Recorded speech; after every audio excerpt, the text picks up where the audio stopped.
ஹalleluya. நம் கர்த்தராகிய இயேசு கிறிஸ்துவின் நாமத்தில் உங்களுக்கு வாழ்த்துக்கள். Good morning. இன்னொரு விலையேறப்பெற்ற நாளை ஆண்டவர் நமக்கு கொடுத்திருக்கிறார். ஒவ்வொரு நாளும் விலையேறப்பெற்றது தாங்க. நாம் அதை நினைப்பதில்லை, கவனிக்கிறதில்லை. நாட்கள் கடந்து போகிறது. என்னத்தை சாதித்தோம் என்று பரிசீலனை செய்வதில்லை. நாம் எப்படி வாழ்கிறோம் என்று நின்று ஆலோசிப்பதில்லை. தேவன் செய்யும் நன்மை நிமித்தம் அவரை துதிப்பதும் இல்லை.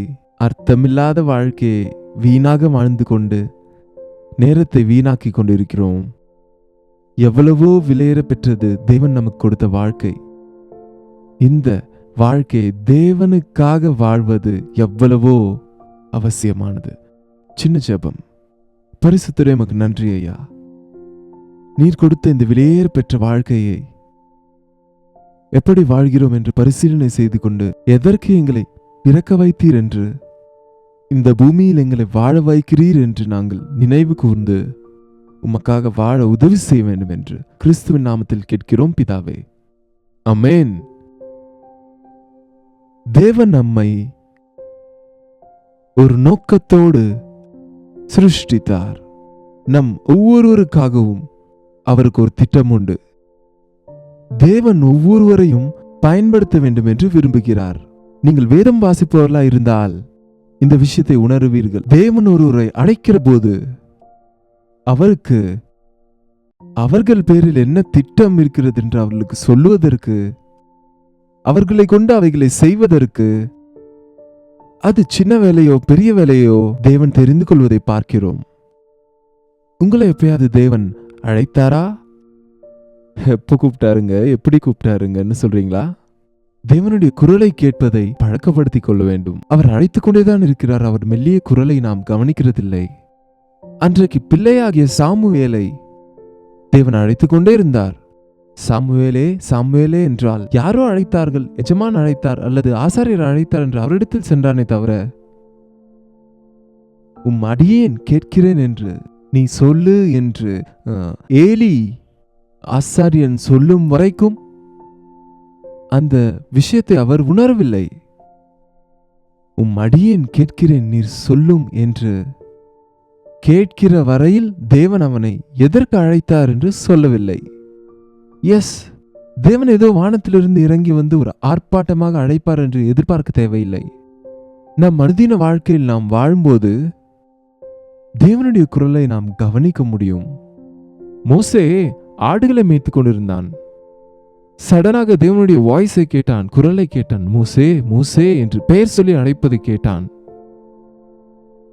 அப்பொழுது கிட்ட பார்த்தபொழுது அங்கே ஒரு எரிகிற முச்செடியை பார்த்தான்.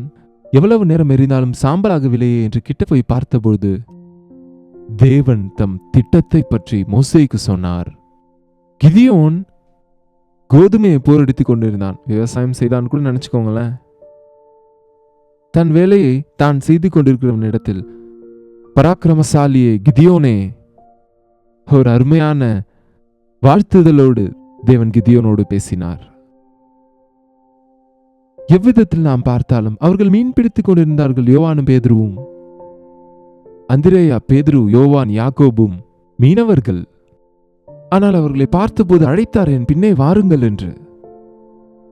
அவர்கள் கீழ்ப்படிந்ததனால்தான் தேவனுடைய கரத்திலே வல்லமையாக அருமையாக பயன்பட்டார்கள். முதல்ல நம்ம தேவனுடைய அழைப்பை கவனிக்கிறதே இல்லை. மனிதருடைய குரல்களையே கேட்கிறோம், மனிதருடைய விஷயங்களையே கேட்கிறோம், உலக விஷயங்களையே கேட்கிறோம். நம் வாழ்க்கையின் மதிப்பை நாம் உணராதவர்களாய் இருக்கிறோம். இந்த காலை வேளையில நீங்க எங்கிருந்து பாக்குறீங்களோ, இல்லைன்னா இந்த மதியம், இந்த சாயங்காலம் நீங்க வேற தேசத்துல இருந்து வேற நேரத்துல கேட்டுக்கொண்டிருந்தால், இந்த வார்த்தையை கேட்டுக்கொண்டிருக்கிற உங்களிடத்தில் தேவன் தெளிவாக பேசுகிறார். உன்னை எப்பொழுதோ அவர் அழைத்து கொண்டிருக்கிறார். உன் ஆழ் மனதுக்கு அது தெரியும். உன் மனசுல அந்த தூண்டுதல் வருகிறது இல்லையா? அநேக முறை செய்தியை கேட்கும் போதும் வசனம் வாசிக்கும் போதும் உங்களுக்கு அந்த ஏவுதல் வருகிறது இல்லையா? இது தேவனுடைய அழைப்பே. அந்த தேவனுடைய அழைப்புக்கு நாம் கீழ்ப்படியும் போது அற்புதமான அவருடைய திட்டங்களை நாம் தெரிந்து கொள்ள முடியும். தேவன் நம்ம சும்மாவே அழைத்து நல்லா இருக்கியா என்று கேட்டுவிட்டு அனுப்புறதுக்கு அல்லங்க. நீங்க கவனிங்க. மோசே வா, நான் எகிப்துக்கு உன்னை அனுப்புவேன், இஸ்ரவேலர்களை மீட்க வேண்டும், 400 வருஷம் அடிமைகளா இருந்த இஸ்ரவேலர்களை ஆடு மேய்த்துக் கொண்டிருக்கிற மோசே அழைத்து, நீ அவர்களை மீட்க வேண்டும், நான் உன்னை அனுப்புவேன் என்று சொன்னால் ஏதாவது அர்த்தம் இருக்கா? நான் என்ன சகாயத்தோடு போவேன்? நான் என்ன மிலிட்ரியா? நானே அனாதையாக இருக்கிறேன் என்று மோசே சாக்குகளை சொல்லிக் கொண்டிருக்கும் போது தேவன் ஒரே வார்த்தையை சொன்னார், நான் உனக்கு துணையாயிருப்பேன், என் பெலனை உனக்கு தருவேன். தேவன் ஒரு வேலையை சொல்லும்போது அந்த வேலை செய்ய வைப்பவரும் அவரே. நாம் தான் பயப்படுகிறோம். தேவன் சொல்லும் வேலைகளுக்கு நாம் பயப்படுகிறோம். ஆனால் நாம் அவருக்கு கீழ்ப்படிந்தால் நாம் ஏமாத்திரவங்க. தன் காரியத்தை நம் வழியாக நடத்துவதற்கு அவர் ஆசைப்படுகிறார் தவிர அவருக்கு பலன் இல்லாம அல்ல, உனக்கு ஏதோ சுமையை வைக்க வேண்டும் என்று அல்ல. நாம் இந்நாட்களில் இதை உணர்கிறது இல்லைங்க. நீங்கள் உலகமெங்கும் போய் சர்வ சிருஷ்டிக்கும் சுவிசேஷத்தை பிரசங்கியுங்கள் என்று உயிர்த்தெழுந்த இயேசு சீஷர்களுக்கு சொன்னார். எப்படி போவோம் நாங்கள் உலகமெங்கும்? ஏதாவது எங்களுக்கு பணம் எங்கிருந்து வரும்? எங்களுக்கு வேன் எங்க? எங்களுக்கு ட்ராக்ஸ் எங்க? எங்களுக்கு மைக் எங்க என்று இந்நாட்களில் பார்த்தா எங்களுக்கு கேமராஸ் எங்க? இதெல்லாம் சொல்லிக் கொண்டு இருப்பார்கள். ஆனால் ஆண்டவர் ஒரே வார்த்தை சொன்னார், நீங்கள் போங்கள், இதோ நான் என்றைக்கும் உங்களுக்கு துணையா இருக்கிறேன். போக சொல்லுகிறாரே தவிர நான் உங்களோடு இருக்கிறேன், உங்களோடு வருகிறேன் என்று கூட சொல்லுகிறார். பார்த்தீங்களா? அவர் எல்லா தேவையும் அவர் நம்மோடு இருக்கும்போது தீர்ப்பார். என் வீட்டிலே நான் சிறியவன், என் கோத்திரம் சின்னதே, நான் பலவீனனே, இந்த மீதியானியர்களுக்கு பயந்து நானே இந்த மரத்தின் மறைவிலே தானியத்தை போரடிக்கிற பயந்தாங்கொள்ளி நான் எப்படி ஐயா ஒருவனை முறியடிப்பது போல இந்த இஸ்ரவேலரை மிதியானியரை முறியடித்து இஸ்ரவேலரை ரட்சிப்பதற்கு நான் எம்மாத்திரம் ஐயா என்று கிதியோன் சாக்கு சொன்னாலும், ஆனாலும் என்ன, நான் உனக்கு துணையாயிருப்பேன். பாருங்கள் ஒரு முறை நியாயாதிபதிகளின் புஸ்தகம் 6வது அதிகாரம் 13ஆம் வசனம் வாசிக்கிறேன். கிதியோன் அவரை நோக்கி, என் ஆண்டவனே, கர்த்தர் எங்களோடு இருந்தால் இவைகள் எல்லாம் எங்களுக்கு நேரிடுவானேன்? கர்த்தர் எங்களை எகிப்திலிருந்து கொண்டு வரவில்லையா என்று எங்கள் பிதாக்கள் எங்களுக்கு விவரித்து சொன்ன அவருடைய அற்புதங்கள் எல்லாம் எங்கே? இப்பொழுது கர்த்தர் எங்களை கைவிட்டு மீதியானியர் கையில் எங்களை ஒப்புக் கொடுத்தாரே என்றான். அப்போது கர்த்தர் அவனை நோக்கி பார்த்து, உனக்கு இருக்கிற இந்த பலத்தோட போ, நீ இஸ்ரவேலை மீதியானியரின் கைக்கு நீங்களாக்கி ரட்சிப்பாய், உன்னை அனுப்புகிறவர் நான் அல்லவா என்று சொன்னார். அதற்கு அவன், என் ஆண்டவரே, நான் இஸ்ரவேலை எதிராலே ரட்சிப்பேன். என் குடும்பம் மனாசேயின் கோத்திரத்தில் மிகவும் எளியது. என் தகப்பன் வீட்டில் நான் எல்லாரிலும் சிறியவன் என்றான். அதற்கு கர்த்தர், ஆனால் என்ன, நான் உன்னோட கூட இருப்பேன்.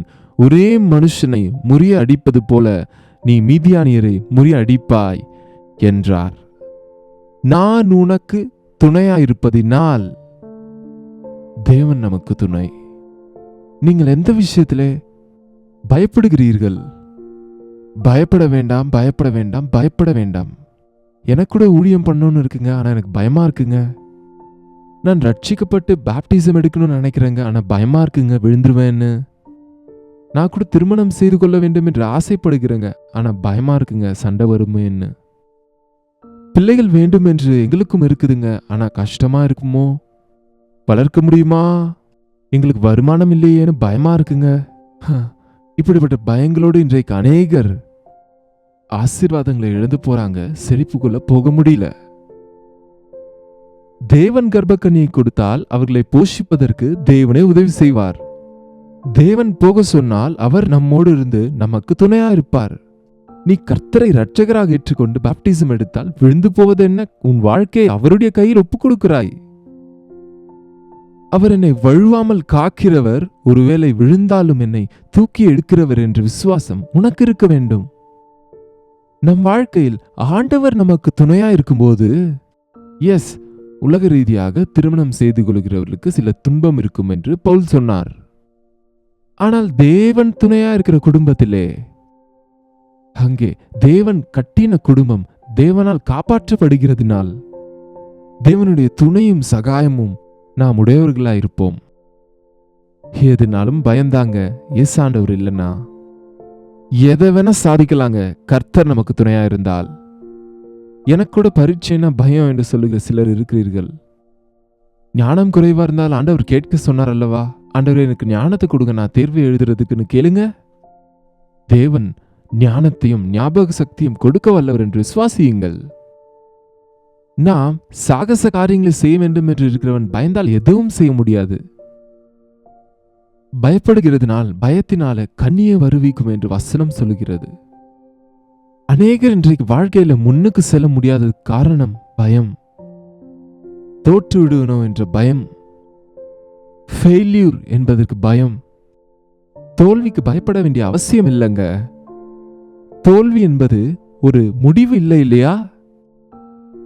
நான் 10th ஃபெயில் ஆயிட்டேங்க என்று சொல்லுகிற ஒரு இடத்தில் நான் சொல்லும் வார்த்தை, இன்னொரு வாட்டி எழுது. சிவில்ஸ்க்கு அநேக முறை முயற்சி செய்தேங்க, இப்போ எனக்கு வெறுப்பாயிடுச்சுங்க, விரக்தி ஆயிட்டேன், பயத்துல இனிமே வேண்டான்னு நினைக்கிறேன். தேவையில்லை. Take your failures as stepping stones.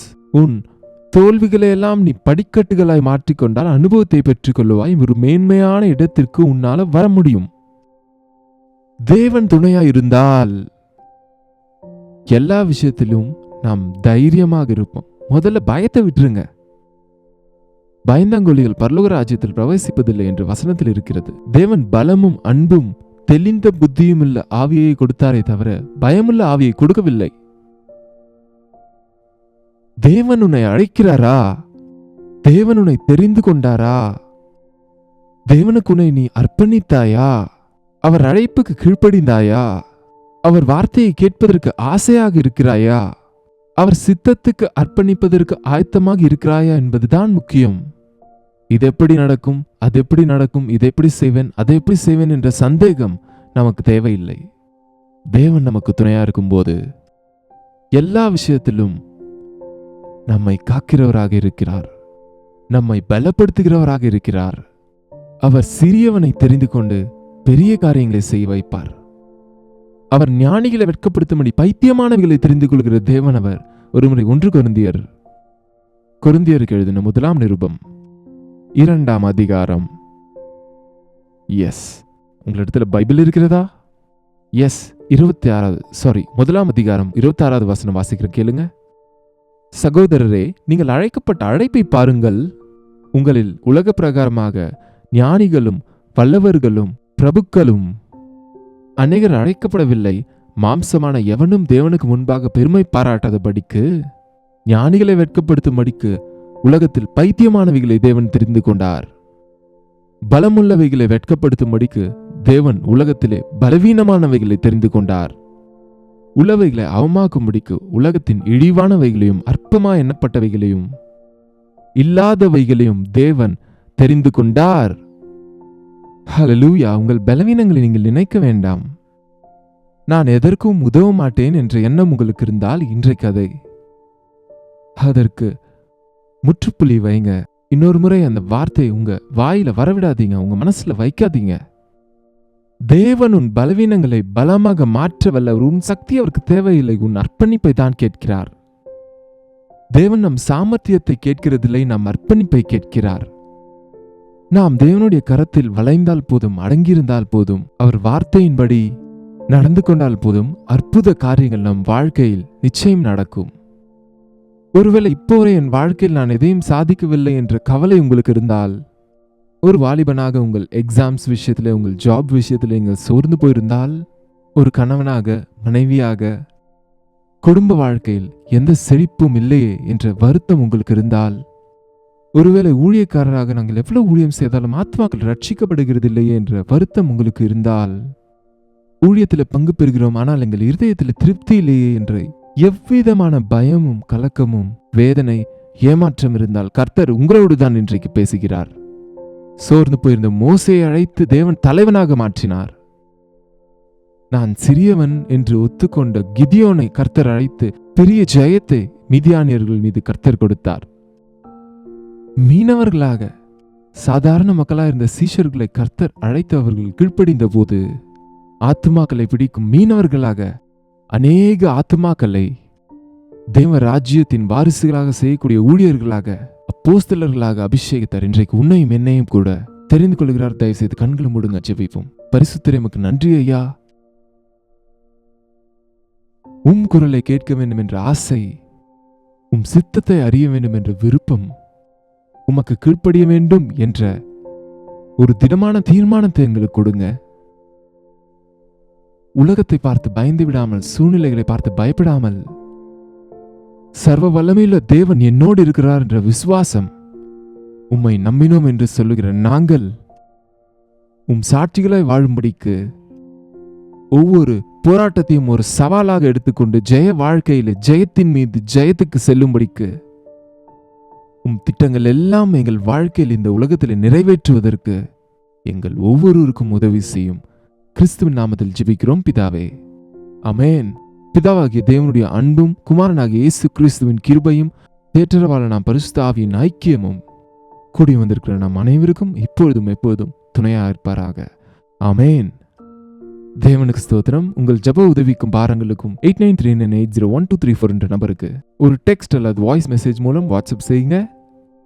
இப்படிப்பட்ட தேவ செய்திகளை நீங்கள் கேட்கும் போது உங்களுக்கு ஊழியம் செய்யணும் என்று இருந்தால், உங்களுக்கு சந்தேகங்கள் இருந்தால், கேள்விகள் இருந்தால், அந்த விஷயத்தை கூட நீங்கள் தெரியப்படுத்துங்கள். உங்களுக்கு தனிப்பட்ட முறையில் பதில் சொல்ல முடியாவிட்டாலும் இப்படிப்பட்ட செய்திகள் மூலமாய் உங்களுக்கு உங்கள் பிரச்சனைகளை பற்றி ஜெபத்தில் வைக்கும்போது கர்த்தர் பரிசுத்த ஆவியின் மூலம் தேவன் தீர்வுகளை நமக்கு தேவ செய்தியில் கொடுப்பார்.